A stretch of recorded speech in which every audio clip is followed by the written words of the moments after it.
ಈ ಬಾರಿಯ ರೈತ ದಸರಾದ ಪ್ರಮುಖ ಆಕರ್ಷಣೆ ಬಂಡೂರು ಕುರಿ ತಳಿಯದ್ದು. ಅದಕ್ಕೆ ಸಂಬಂಧಪಟ್ಟಾಗೆ ಲಿಂಗರಾಜು ಮತ್ತು ಕುಮಾರ್ ಅದರ ಮಾಲೀಕರಿದ್ದಾರೆ, ಮಾತಾಡಿಸ್ತಾ ಹೋಗ್ತೀನಿ. ಮತ್ತು ಆ ತಳಿಯ ವಿಶೇಷತೆ ಬಗ್ಗೆ ಕೇಳ್ತಾ ಹೋಗೋಣ.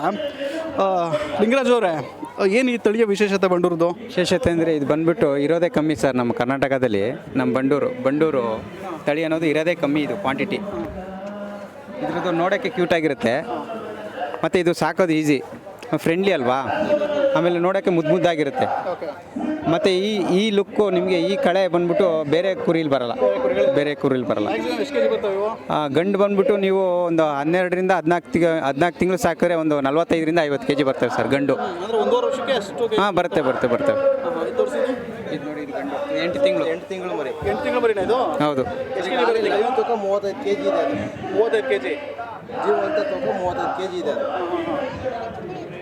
8 ತಿಂಗಳಿಗೆ? 8 ತಿಂಗಳು. ಹೌದು. ಇನ್ನೂ ಅಂದರೆ ಒಂದು 50 kg 60 kg ತನಕ ಬರುತ್ತೆ. ಇದೆಲ್ಲ ಇದ್ರೆ ಯಾವ ಥರ ಮಾರ್ಕೆಟಿಂಗ್ ಎಲ್ಲ ಹೆಂಗೆ ಸರ್, ಮಾರ್ಕೆಟಿಂಗ್ ಅಂದರೆ ಇದು ಅಲ್ಲಿ ಊರಲ್ಲೇ ಬಂದು ಎಲ್ಲ ರೈತರ ಹತ್ರನೇ ಪರ್ಚೇಸ್ ಮಾಡ್ತಾರೆ ಸರ್. ಇದು ಮಾರ್ಕೆಟೇ ನಮ್ಮ ಹತ್ರ ಹುಡುಕ ಬರ್ತದೆ. ನಾವು ಮಾರ್ಕೆಟಿಂಗ್ನ ಹುಡುಕ ಹೋಗಂಗಿಲ್ಲ, ಮಾರ್ಕೆಟೇ ನಮ್ಮ ಹತ್ರ ಬರ್ತದೆ. ನಮ್ಮ ಬಂಡೂರು ಕುರಿಗೆ ಮಾತ್ರ, ನಮ್ಮ ರೈತರ ಉತ್ಪಾದನೆಯಲ್ಲಿ ನಮ್ಮ ಬಂಡೂರು ಕುರಿಗೆ ಮಾತ್ರ ಆ ಥರ ಇರೋದು. ಇನ್ಯಾವುದಕ್ಕೂ ಇಲ್ಲ ನಮ್ಮ ರೈತರು ಬೆಳೆಯೋದಕ್ಕೆ. ಸರ್, ಅದು 3 ತಿಂಗಳು ಹಾಲು ಕುಡಿಬೇಕಾದ್ರೆ ಮರೀಲಿ ಹಾರ್ಟ್ ಅಟ್ಯಾಕ್ ಥರ ಆಗ್ಬಿಡ್ತದೆ. ಅಂದರೆ ನಾವು ಹಳ್ಳಿ ಭಾಷೆಯಲ್ಲಿ ನೆಲ್ಪಟ್ಟು ಅಂತ ಹೇಳ್ತೀವಿ. ನೆಲ್ಪಟ್ಟು ಅಂತೀವಿ ನಾವು, ಅಂದರೆ ಅದು ಹಾರ್ಟ್ ಅಟ್ಯಾಕು. ಅದು ಆಗಬಾರ್ದು, ಅದನ್ನ ತಡೆಗಟ್ಟೋಕ್ಕೋಸ್ಕರ ಆ ಥರ ಕಿವಿ ಕಟ್ ಮಾಡ್ಕೊತೀವಿ. ಆಗಲ್ಲ ಸರ್, ಅಂದರೆ ಬ್ಲಡ್ಡು ಹೋಗ್ಬಿಡ್ತದಲ್ಲ ಸರ್. ಸ್ವಲ್ಪ ಆ ಟೈಮಲ್ಲಿ ಬ್ಲಡ್ಡು ಜಾಸ್ತಿ ಇರ್ತದೆ, ಕಿವಿ ಮುಖಾಂತರ ಸ್ವಲ್ಪ ಬ್ಲಡ್ ಹೋಗ್ಬಿಡ್ತದೆ, ಅದು ಆಗಲ್ಲ. ಮುಸ್ಲಿಮ್ಸು ಜಾಸ್ತಿ ಕೊಂಡ್ಕೊಳ್ಳೋದು ಇದನ್ನು? ಹಾಂ, ಮುಸ್ಲಿಮ್ಸ್ನವರು ಬಕ್ರೀದ್ ಟೈಮಲ್ಲಿ ಒಳ್ಳೆ ಬೇಡ್ಕ ಸರ್ ಇದು ಟಗರ್ ಮರಿಗಳ್ಗೆ. ಬಾಕಿ ಟೈಮಲ್ಲಿ ನಮ್ಮ ಮರಿಗಳ್ಗೆ ನಮ್ಮ ರೈತರು ತಗೊಳ್ತಾರೆ. ಬಕ್ರೀದ್ ಟೈಮಲ್ಲಿ ಟಗರ್ ಮರಿಗಳ್ಗೆ ಬೇಡಿಕೆ ಜಾಸ್ತಿ. ಕಟಿಂಗ್ ಎಲ್ಲ ಮಾಡ್ತಿರಲ್ಲ, ಹಂಗೆ ಹಿಂದೆ ಮುಂದೆ ಇದ್ರ ಹತ್ರ ಬಿಟ್ಬಿಟ್ಟು? ಹೌದು ಸರ್, ಅದು ನಮ್ಮ ಬಂಡ್ರು ಕುರಿಗಳ್ಗೆ ಸ್ವಲ್ಪ ಚೆನ್ನಾಗಿ ಕಾಣಲಿ ಅಂತ ಆ ಥರ ಮಾಡ್ಕೊಳ್ಳೋದು. ಮೇಲೆ ಕಪ್ಪೆಲ್ಲ ಹಾಕಿರೋದು ಸರ್? ಅದು ದೃಷ್ಟಿಗೋಸ್ಕರ ಹಾಕಿರೋದು ಅಷ್ಟೇನೇನಿಲ್ಲ. ಈಗ ಒಂದು ಸಾಕೋ ಮರಿ ಎಷ್ಟಾಗ್ಬೋದು ಇದು? ಸರ್, ಒಂದು 3 ತಿಂಗಳು ಮರಿಗೆ ಒಂದು 15,000 ಆಗುತ್ತೆ ಸರ್. 15,000? ಹೌದು ಸರ್, ಸಾಕೋ ಮರಿಗೇನೆ. ಈ ಬ್ರೀಡು ಇದಕ್ಕೆಲ್ಲ ಸಂಬಂಧ ಇದಕ್ಕೆ ಸರ್ ಬ್ರೀಡ್ ಮಾಡೋಕ್ಕೆ ಟಗರು ಈ ಥರದ್ದೆಲ್ಲ ತಗೊಂಡ್ರೆ ಅದೇ 15,000 ಆಗೋದು. 3 ತಿಂಗಳು 4 ತಿಂಗಳು ಮರಿಗೆ ಹಾಲು ಬಿಟ್ಟ ಮೇಲೆ ಕೊಡೋದು. ಒರಿಜಿನಲ್ ಬ್ರೀಡ್ ಅಂದರೆ ನಿಮ್ಗೆ 15,000 ಬರಲ್ಲ, 30,000 35,000 3 ತಿಂಗಳು ಮರಿಗೇನೆ. ಬ್ರೀಡಿಂಗ್ ಕ್ವಾಲಿಟಿ ಇದು ನೋಡಿ. ಈ ಥರ ಮರಿಗಳಿಗೆ ನಿಮಗೆ 25,000-30,000 ರೂಪಾಯಿ ಮೇಲೆ. ಈಗ ಒಬ್ಬ ರೈತ ಒಂದು 20 ಕುರಿಗಳು ಸಾಕೊಬಿಟ್ರೆ ಜೀವನ ನಡೆಸ್ಬೋದು ಆರಾಮಾಗಿ? 20 ಬೇಡ ಸರ್, ಸಿಂಪಲ್ಗೆ 10 ಸಾಕೊಂಡ್ರು ಸಾಕು ಆರಾಮಾಗಿ. ಸರ್, 10 ಕುರಿ 2 ಎಕರೆ ಜಮೀನಿಗೆ ಸಮಾನ. 2 ಎಕರೆಲಿ ನಾವು ಕಬ್ಬು ಬೆಳಿತೀವಿ, ಭತ್ತನ ಬೆಳಿತೀವಿ. ಅದರಲ್ಲಿ 2 ಎಕರೆಲಿ ನಾವು ಏನು ಆದಾಯ ಮಾಡ್ತೀವಿ ಅದನ್ನ 10 ಕುರಿಲಿ ಮಾಡ್ಬೋದು.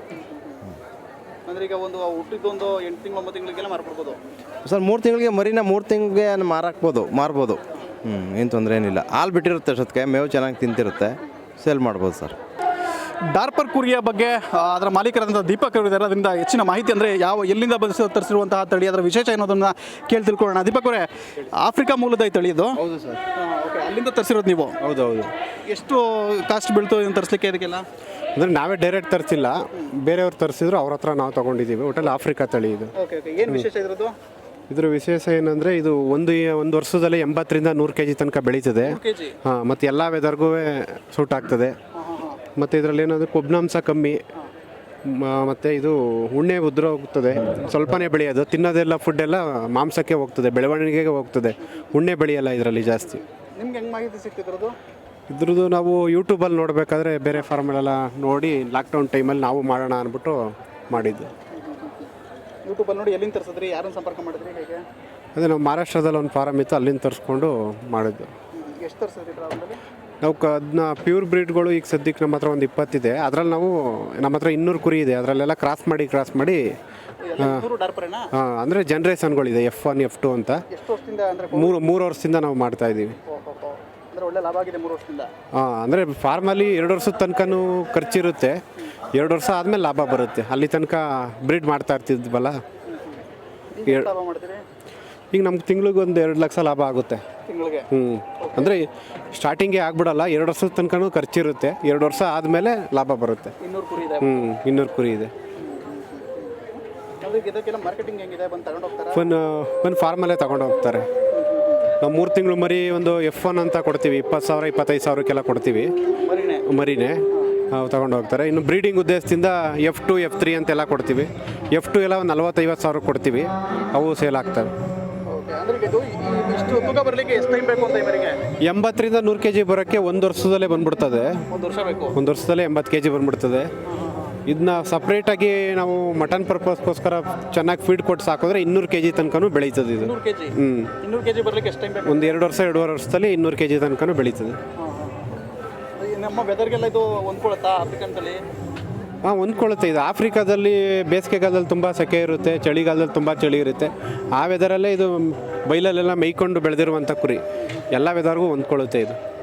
ಮೇವು ಇದೆಲ್ಲ ಲೋಕಲ್ ಕುರಿಗೆ ಏನು ಮೇವು ಕೊಡ್ತೀವಿ ಅದೇ ಥರ ಇದಕ್ಕೂ ಕೊಡೋದು. ಅದೇ ಇದು ಲೋಕಲ್ ಕುರಿಗಿಂತ ಜಾಸ್ತಿ ತಿಂತವೆ ಅಷ್ಟೇ. ಇದು ಪ್ಯೂರ್ ಬ್ರೀಡ್ ಆದರೆ ಒಂದೊಂದು ಸಲಿಗೆ 2 ಮರಿ ಆಗ್ತದೆ, ಒಂದ್ಸಲ 2 ಮರಿ ಆಗ್ತದೆ. ಇದು ಒಟ್ಟಲ್ಲಿ 2 ವರ್ಷದಲ್ಲಿ 8 ತಿಂಗಳಿಗೆ ಒಂದ್ಸಲ ಮರಿ ಕೊಡೋದು. 2 ವರ್ಷದಲ್ಲಿ 3 ಸಲ ಮರಿ ಕೊಡ್ತದೆ. 3 ಸಲ ಮರಿ ಆಗ್ತದೆ, ಒಂದೊಂದು ಸಲಿಗೆ 2 ಮರಿ ಬರ್ತದೆ ಇದರಲ್ಲಿ ಪ್ಯೂರ್ ಬ್ರೀಡಲ್ಲಿ. ಸ್ವಲ್ಪ ಕೂದಲೆಲ್ಲ ದೊಡ್ಡದಾಗಿದೆಯಲ್ಲ, ಏನದು ವಿಶೇಷ? ಸರ್, ಅದು ನಾಟಿ ಕುರಿಯಿಂದ ನಾವು ಕ್ರಾಸ್ ಮಾಡಿ ತೆಗೆದಿರುವಂಥ ಕುರಿ. ಅದು ನಾಟಿ ಕುರಿಲಿ ಕ್ರಾಸ್ ಮಾಡಿದಾಗ ಆ ಥರ ಬರ್ತದೆ. ಈಗ ಅದು ಲೈವ್ ವೆಯ್ಟ್ ಅದು 60-70 kg ಇದೆ. ಅದೇ ನಾವು ನಾಟಿ ಕುರಿ ಇದ್ದಿದ್ರೆ ಅದೊಂದು 30 kg ಬರೋದೇ ಹೆಚ್ಚಿತ್ತು.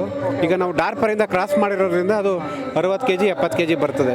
ಇದೇ ಥರ ರೈತರು ಕೂಡ ಅವರ ಲೋಕಲ್ ಕುರಿಗಳಿಗೆ ಇದು ಟಗರು ತಗೊಂಡು ಕ್ರಾಸ್ ಮಾಡಿಕೊಂಡ್ರೆ ಒಳ್ಳೆ ಲಾಭ ಮಾಡ್ಬೋದು. ಬೇರೆ ಯಾವುದಕ್ಕೆಲ್ಲ ಕ್ರಾಸ್ ಮಾಡಿದ್ದೀರಿ?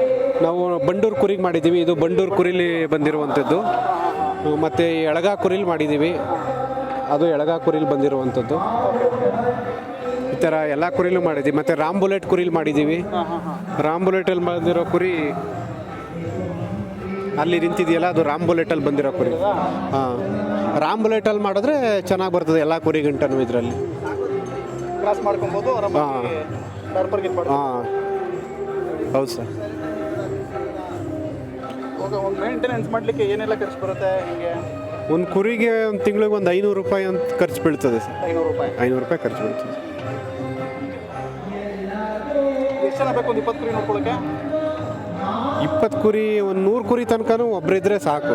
100 ಕುರಿ. ಇದಕ್ಕೆ ಶೆಡ್ಡು ಈ ಥರದ್ದೆಲ್ಲ ಮಾಡ್ಕೊಳ್ಳೋ ಅಗತ್ಯ ಇರುತ್ತಾ? ಅವರ ಅವಶ್ಯಕತೆ ಇದ್ದಂಗೆ ಮಾಡ್ಕೋಬೋದು. ಈಗ ನಾವು ಸ್ಟಾರ್ಟ್ ಮಾಡಿದ್ದು ಕೆಳಗಡೆ ನೆಲದಲ್ಲೇ ಸ್ಟಾರ್ಟ್ ಮಾಡಿದ್ದು. ಆಮೇಲೆ ಕುರಿ ಜಾಸ್ತಿ ಆದಮೇಲೆ ನಮಗೆ ಲಾಭ ಬಂದ ಮೇಲೆ ಅದು ನಾವು ಈಗ ಸೆಟ್ ಮಾಡ್ಕೊಂಡಿದ್ದೀವಿ, ಅಟ್ಟ ಮಾಡ್ಕೊಂಡು ಅದರಲ್ಲಿ ಸಾಕ್ತಾ ಇದ್ದೀವಿ. ಕೆಳಗಡೆ ಇದ್ದಾಗ ಸ್ವಲ್ಪ ಕೆಲಸ ಜಾಸ್ತಿ ಇರ್ತದೆ, ಗುಡಿಸೋದೆಲ್ಲ ಇರ್ತದೆ. ಅವರು ಜನಗಳು ಅವರು ದುಡ್ಡು ಅವಶ್ಯಕತೆ ತಕ್ಕಂಗೆ ಮಾಡ್ಕೋಬೋದು. ಡಾರ್ಪರ್ ಅಂತ ಹೆಂಗೆ ಕಂಡುಹಿಡಿಯೋದು? ಪ್ಯೂರ್ ಡಾರ್ಪರ್ ಅಂದರೆ ಇದು ಡಾರ್ಪರಲ್ಲಿ 2 ಥರ ಬರ್ತದೆ, ಬ್ಲ್ಯಾಕ್ ಹೆಡ್ ಮತ್ತು ವೈಟ್ ಹೆಡ್ ಅಂತ 2 ಥರ ಬರ್ತದೆ. ಅದೇ ಬ್ಲ್ಯಾಕ್ ಹೆಡ್ ಡಾರ್ಪರಲ್ಲಿ ತಲೆ ಪೂರ್ತಿ ಬ್ಲ್ಯಾಕ್ ಇದ್ದರೆ ಅದು ಬ್ಲ್ಯಾಕ್ ಹೆಡ್ ಡಾರ್ಪರು.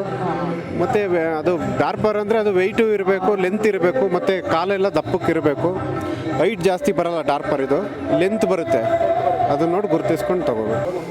ಇದಿಷ್ಟು ದೀಪಕ್ ಅವ್ರು ಕೊಟ್ಟಂತಹ ಮಾಹಿತಿ. ಅಂದರೆ ಪ್ಯೂರ್ ಆಫ್ರಿಕನ್ ಡಾರ್ಪರ್ ಕುರಿಯನ್ನು ಸಾಕಿದ್ರೆ ಏನೆಲ್ಲ ಲಾಭ ಆಗುತ್ತೆ, ಒಬ್ಬ ರೈತ ಅಂದರೆ ಒಂದು ಕುರಿ 100, 120, 200 kg ತನಕನೂ ಬರುತ್ತೆ ಅನ್ನುವಂಥ ಮಾಹಿತಿನ ಕೊಟ್ಟರು. ಪಕ್ಕದಲ್ಲೇ ಬಂಡೂರು ಕುರಿಯೋದನ್ನು ಕೂಡ ನಾವು ವಿಶೇಷವನ್ನು ಗಮನಿಸಿದ್ವಿ.